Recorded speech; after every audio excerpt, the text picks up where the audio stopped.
사랑제일교회 측이요. 오늘 대국민 입장문을 발표했다고 합니다. 장현찬 평론가님. 네, 사실 개인적으로는 방역에 적극적으로 협조하겠다는 내용이지 않을까 잠시 기대를 했었는데 오늘 발표된 입장문을 보면 오히려 방역 당국을 신뢰하지 못했다는 메시지가 담겨 있어서 다소 의아합니다. 네. 메시지를 조금 더 구체적으로 살펴보면 그럴까요? 확진자가 나오면 무조건 사랑제일교회와 관련이 있다고 발표한다. 대한민국이 매우 좁은 나라라서 어떻게든 관련이 있을 수밖에 없는데 이건 사랑제일교회를 타겟으로 하는 것이 아니냐는 취지의 그런 내용이 담겨 있는 것이고요. 어허. 또 정부가 무한대로 검사를 강요하면서 확진자를 늘리고 있다. 검사를 많이 하는 것에 어떤 정부의 음모가 있는 것처럼 오늘의 메시지에서 주장을 하고 있습니다. 저게 입장문인가 봐요. 네. 네, 아하. 그리고 이 교인 명단 제출이나 검사 격리를 강요하는 행위가 정부의 직권 남용 그리고 불법 감금이라는 다소 이해할 수 없는 주장도 함께하고 있는데 네. 정부가 필요와 입맛에 따라 언제든지 확진자 숫자를 검사를 많이 함으로써 통제할 수 있다는 이런 주장까지 하고 있어서요. 지금 여전히 이 사랑제일교회 교인들 연락이 안 되는 분들이 많습니다. 그런데 이런 입장문이 나오게 되면 그분들이 방역당국에 더더욱 협조를 하지 않을까 싶어서 우려가 깊어집니다. 그러니까요. 심지어 전광훈 목사는요. 방역당국에 자신이 적극 협조해 왔다고 주장을 하고 있습니다. 그 얘기까지 마저 들어보시고 이어가 보도록 하겠습니다. 불법 집회에 참여하면 안 된다 그러는데 내가 광화문에 간 집회는 불법이 아니요. 행정법원에서 다 허가를 해서 했고 그것도 내가 주최한 집회도 아니고 나는 우리 교인들 한 명도 못 가게 했어요. 거기에 그날 우리 교인들 한 명도 안 갔다니까 자가 격리시키려고. 다음 주 토요일 날 8월 15일 날은 반드시 대한민국을 바로 세워야 합니다. 주민등록번호를 가지고 있는 모든 국민들은 다 나와야 됩니다. 군번을 가지고 있는 모든 국민들은 다 나와야 됩니다. 군번 가지고 같이 사는 그 여자도 다 나와야 됩니다. 지키지 못한 데는 누릴 자격이 없습니다. 이거 지금 뭐 하자는 겁니까? 말이 앞뒤가 다르잖아요. 최진봉 교수님. 다르죠. 저렇게 교회에서 성도들 앞에서 저렇게 참석하라고 독려하고 이래놓고 본인은 한 명도 오지 말라고 얘기했다. 이게 앞뒤가 안 맞잖아요, 지금. 네. 그 불법 집회 아니라고요. 물론 행정부에서 뭐라고 내렸냐면 100명만 하라고 했으면 100명. 아하. 거기 100명 모였습니까? 본인들 10만 명이라고 그러고요. 경찰도 2만 명 정도 되는 분이 모였다고 하고 있어요. 네. 그런 집회 가시면 안 되잖아요. 본인이 보석으로 풀려나면서 불법 집회나 불법 집회에 참여하면 안 된다고 했고 그 본인의 사건과 연관된 그런 비슷한 집회에 가면 안 된다고 그랬어요. 저 집회의 주제가 뭡니까? 문재인 대통령 탄핵하라, 물러나라 이런 그 내용이 지난번 했던 명예훼손 내용과 연관돼 있어요. 네. 그런데도 이게 불법 집회가 아니라고 주장하시는 것도 저는 이해가 안 되고 또 이 사건뿐만이 아닙니다. 잘 아시는 것처럼 모 언론사에서 녹취록 나왔는데 70대 저 여성 신도분이 자녀들이 제발 그 검사 받으러 가자 아니면 저 집회 가지 말라고 얘기했는데 본인이 전화를 누구한테 받았냐면 목회자라는 분한테 받았는데 그 교회, 그 사랑제일교회 그분이 3일 있다가 진단 받으세요. 또 열 나면 감기약 먹고 좀 참으세요. 이런 얘기를 했다는 게 녹취록에 나왔잖아요. 네.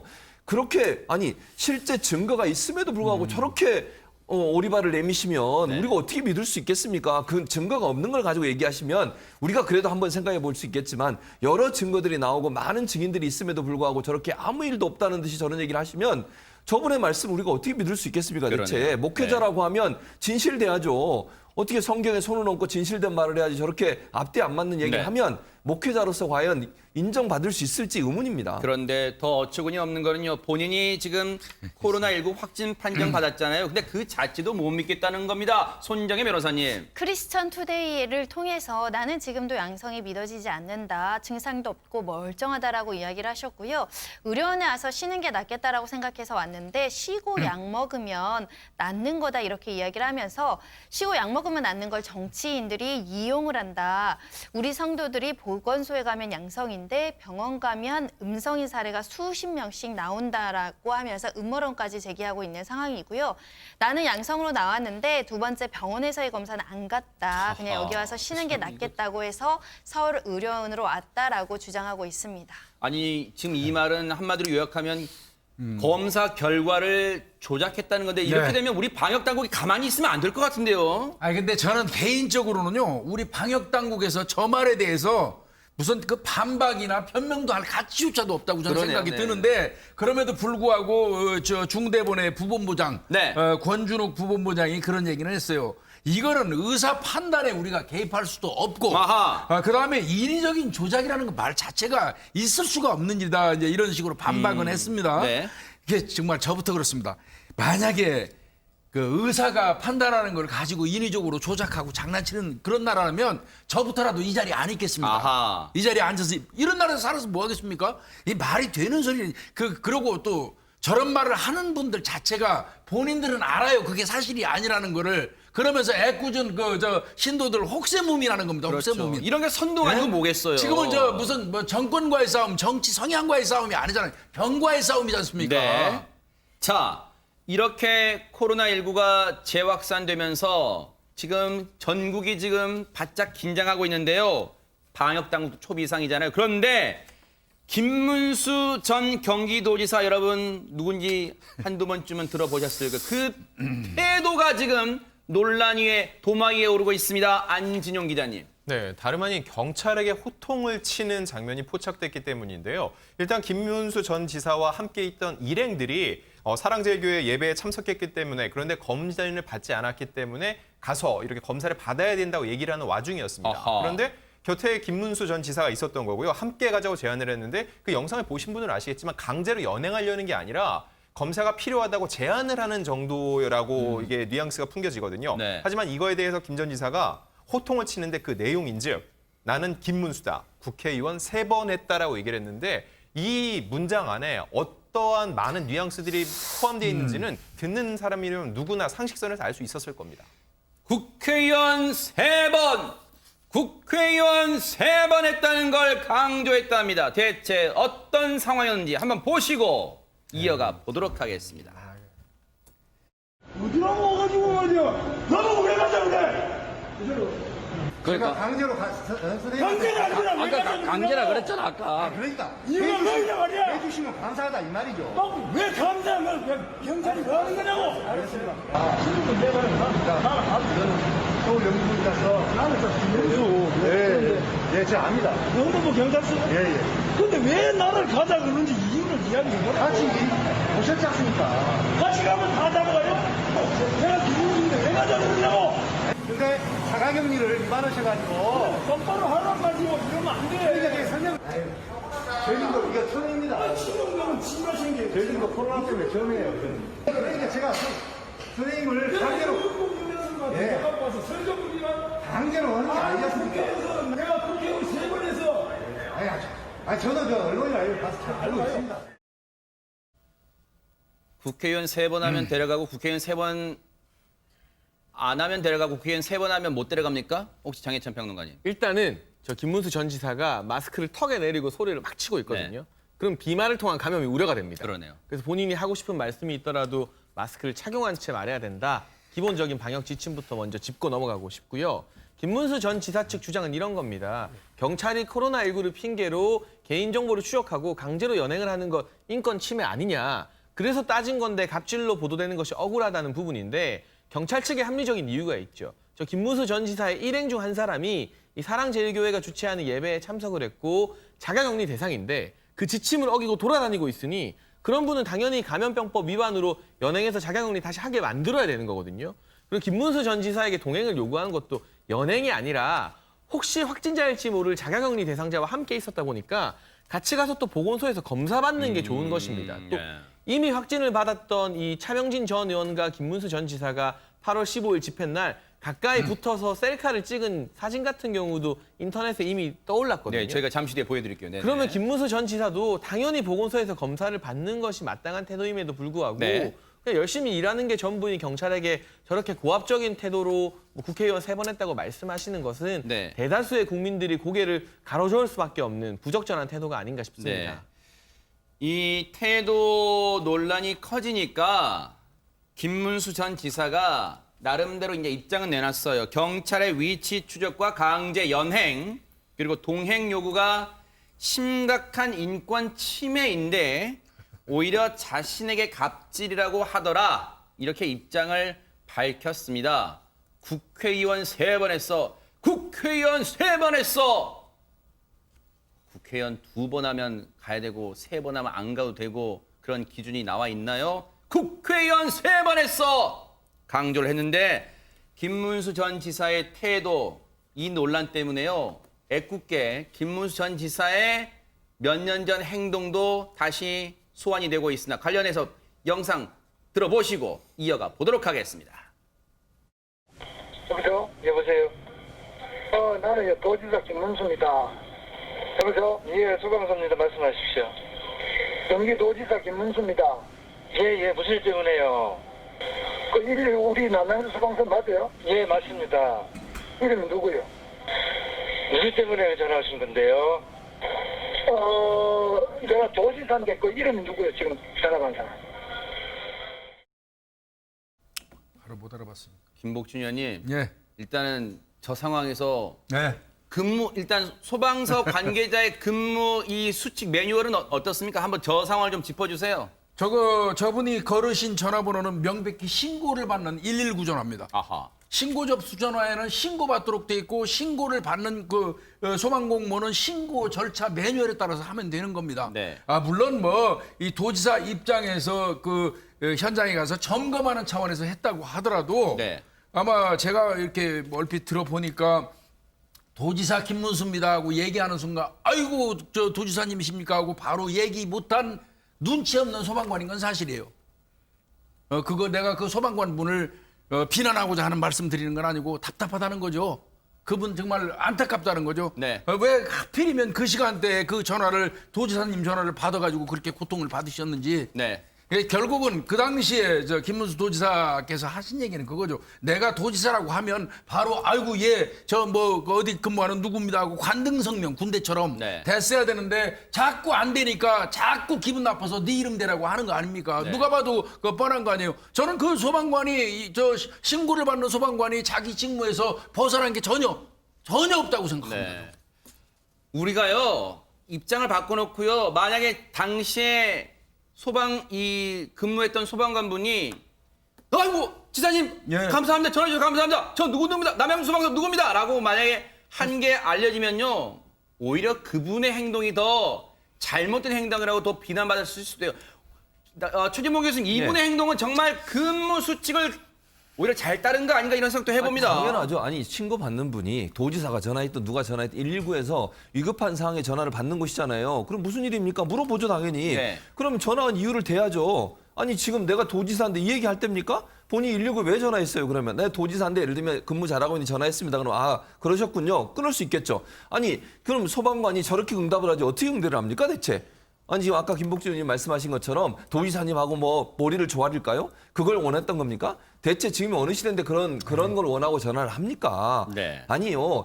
이 소방관으로서 해야 할 일을 철저히 지킨 것이고 당연히 또 이 전화 때문에 다른 전화가 못 들어올 수도 있잖아요. 119처럼 급한 전화 같은 경우에는 네. 무슨 일인지 전화 물어보고 그럼 거기 대답하면 되는데 본인을 못 알아보고 본인이 도지사라고 했는데도 계속 한다고 해서 이름 대라고 얘기하는 이런 권위주의적인 생각과 사고방식을 갖고 있는 분이라면 이게 과연 도민들이 생각할 때 저도 경기도 삽니다만 얼마나 화가 나겠습니까? 네. 이런 태도가 지금 오버랩 되는 이유가 뭡니까? 아까도 마찬가지 아닙니까? 경찰이 그 협조를 요청해서 같이 검사받아 가니까 소통을 외칩니까? 그럼 나긋나긋 조용히 얘기하시든지 본인의 의견을 호통치잖아요. 아까 보셨죠? 그런 태도가 자체는 사실은 네. 이런 2011년도의 사건과 오버랩 될 수밖에 없는 것은 이분의 성향이나 모습이 이러지 않나 하는 비판을 피할 수 없는 거죠.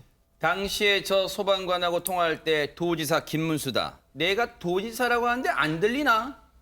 도지사가 이름을 묻는데 왜 답을 안 하나? 그러면 소방관 분들이 도지사의 말투, 억양, 목소리, 성문까지 다 알고 있다가 지사님 어쩐 일로 전화하셨습니까? 해야 되는 거예요? 정말로 답답합니다. 그런데 당시에 해당 소방관이 이 일로 전보 조치됐어요. 다른 곳으로 옮겨갔다는 거예요. 그나마 다시 원대 복귀됐습니다만 이분이 받은 마음의 상처 자신은 근무 매뉴얼대로 했을 뿐인데 얼마나 그 가족분들까지 상처를 입었을까요? 그런데 지금 유명 인사 중에요. 8월 15일 광화문 집회에 참석했다가 지금 확진 판정을 받은 사람들이 속속 나오고 있습니다. 손정혜 변호사님. 엄마 부대 대표죠. 주옥순 그 부부께서도 지금 코로나19 양성 반응이 나왔다라고 하고요. 모두 네. 오늘 확진 판정을 받았다라고 알려지고 있습니다.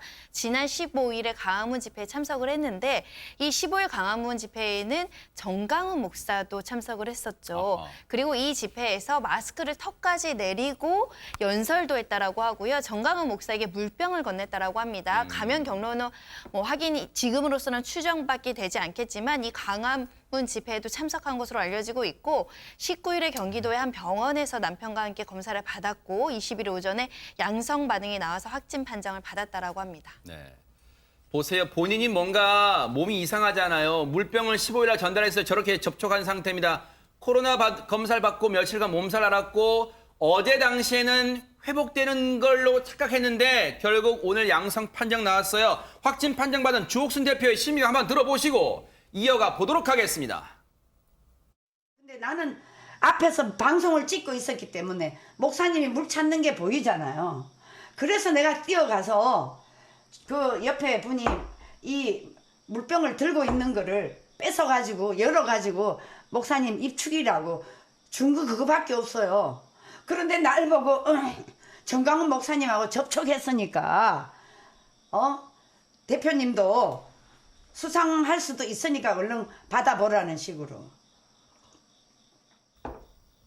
저 당시는 확진 판정 받기 전에, 그렇죠. 받기 전에 지금 목이 우리가 칼칼하다 그러잖아요.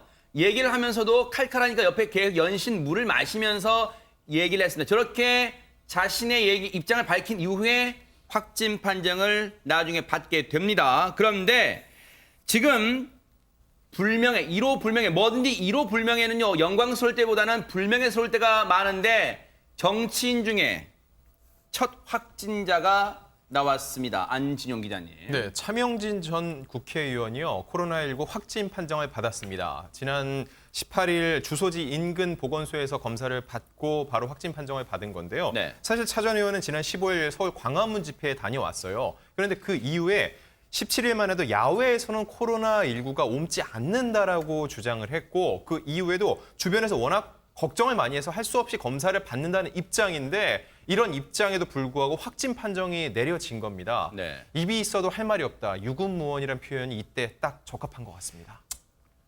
이 마스크는요, 저런 이른바 턱까지 내리는 턱스크는요, 아무런 비말 차단 효과, 방역의 효과가 없어요. 정말 식사 때를 빼고는요, 저렇게 사람 많은 집회 때는 저 턱까지 내리는 게 무슨 의미가 있어요, 방역에. 지금 본인이 확진된 이후에 본인 가족들의 반응은 뭘까요, 김복준 의원님? 그 차명진 전 의원이 자기 자신의 아내한테 사과를 했네요. 뭐 여보 미안합니다. 왜 내가 이렇게 하는 일마다 꼬이지? 속으로 얼마나 눈물 흘리셨습니까? 뭐 이렇게 얘기하면서 병원에서 치료 끝나고 나가면은 방향은 안 바꾸되 속도는 좀 조절할게요. 놀래키지 않을게요. 이렇게 얘기했다고 그러는데 하는 일마다 꼬이는 게 아니라 꼬이게 하시는 거예요. 그걸 좀 생각해 보시고요. 방향 바꾸지 않고 목적지 도착하면 본인 말씀대로 속도 조절하는 거 필요한데 좌표도 좀 잘 찍으시기 바랍니다. 집회에 참석했던 사랑제일교회 신자가요, 검사에 응하는 게 수일 텐데 이런 어처구니 없는 행동을 벌여서 지금 문매를 맞고 있습니다. 손정희 변호사님. 네, 지난 17일 오전 포천시 보건소 관계자들이 이제 집회에 참석했기 때문에 검사를 받으라고 한 식당을 찾아갑니다. 50대 부부가 운영하는 식당이었는데 이날 참석하셨죠? 검사 받으러 가세요라고 했는데 너무 억울하다. 나는 증상이 없는데 왜 검사를 받아야 하냐고 거부를 했다라는 것이고요. 거부뿐만 아니라 나 혼자 걸리면 너무 억울하다는 취지로 이 보건소 직원들을 껴안고 팔을 만졌다고 하는 것이고요. 너네도 내가 만졌으니까 검사 받아야 된다. 나 혼자 확진되는 거 억울하다라고 하면서 심지어 주변에 침을 뱉기도 한 것으로 전해지고 있습니다. 실제 이 50대 부부 두 분은 하루 뒤 18일 확진 판정을 받은 상태고요. 안산 생활치료센터에 이송되어 있는 상황입니다. 아니 김복준 의원님, 방역 당국을 네. 너무 우습게 보는 거 아니? 지금 이 나라가 어디로 가고 있습니까, 진짜? 이게 이 혹자는 공권력에 도전하는 거다, 공무집행 방해하는 거다 이렇게 얘기하시는데 우리 그런 관점으로 보지 말자고요. 그냥 사람의 도리를 제대로 지키지 않는 사람들의 모습을 보는 겁니다. 예? 무슨 논개처럼 일장 껴안고 죽는 동교진입니까? 원수하고 같이 죽는? 자신을 더 도와주기 위해서 치료해주고 검사해주기 위해서 관리하는 그 보건소 공무원들한테 네. 일부러 가서 팔 만져갖고 같이 옮기려고 작정하고 그다음에 주변에 침 뱉는 건 뭐예요? 그 주변에 드나드는 사람들 그냥 아무나 다중들 걸리라는 거 아니에요? 이런 사고 방식을 가지고 산다 그러면 우리하고 같이 살아갈 수 없는 그 사람이죠. 구성원이 될 수가 없죠. 아니 이러다 보니까요 사랑제일교회발 확진 사태가 N차 감염이 지금 확산 속도가 너무 빠르다 보니까 아이러니하게도요 이런 얘기가 나오고 있답니다. 장혜찬 평론가님. 그러니까 이런 분위기를 틈타서 신천지가 자화자찬을 하는 그런 웃지 못할 해프닝도 벌어지고 있습니다. 신천지 교단이 최근 기자들에게 문자 메시지를 돌렸는데 본인들은 이제 대구에서 확진자가 발생한 이후로 지금까지 계속해서 비대면 온라인 예배만을 드리고 있다. 그리고 서울시에서 사회적 거리두기 2단계로 격상시키자 이 신도들 간의 만남도 금지시키고 있고 외출도 자제시키는 등 정부의 방역에 협조를 많이 하고 있다고 이제 어떻게 보면 사랑제일교회 같은 기성 개신교 교단보다 우리가 그래도 더 낫지 않느냐 하하. 이런 문자를 보냈는데요. 지금 이 사랑제일교회 측의 비협조적인 문제도 비판을 받고 짚고 넘어가야 되는 부분이지만 처음 코로나19를 대구뿐만이 아니라 전국적으로 대규모 폭증시켰던 신천지 교단 역시나 여전히 그 책임에서 자유로울 수 없다는 점을 미루어 볼 때 어찌되었건 이번 코로나19 사태에서 종교계가 국민들 앞에 참 부끄러운 행동을 많이 하는 것은 분명해 보입니다. 신천지가 우린 잘하고 있어. 우린 그나마 양반이라고 어처구니없는 주장을 하는 배경에는 아마 이 영상 탓일까요? 한번 같이 보시고 이어가 보도록 하겠습니다. 사죄를 위해서 여러분들에게 엎드려 사죄를 하겠습니다.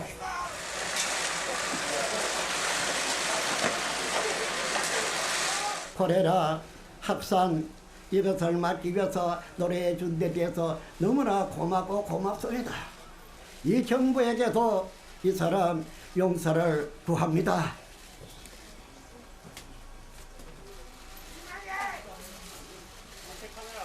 이와 같이 오늘날 우리는 우리 개인의 이력이 전에 이것은 너무나 재앙입니다. 크나큰 재앙입니다. 그래서 이걸 막기 위해서 가진 노력을 다하고 있습니다. 사랑제일교회발 감염 사태 때문에요. 신천지가 우린 잘하고 있다, 양반이다라고 외치는 참 웃지 못할 사태 촌극까지 벌어지고 있습니다. 지금이라도 사랑제일교회 전광훈 목사 정말 대국민 사과가 먼저 선행돼야 되지 않을까 이런 생각도 해봅니다. 뉴스파이트 계속해서 이 사랑제일교회발 코로나 감염 사태 계속해서 다뤄보도록 하겠습니다.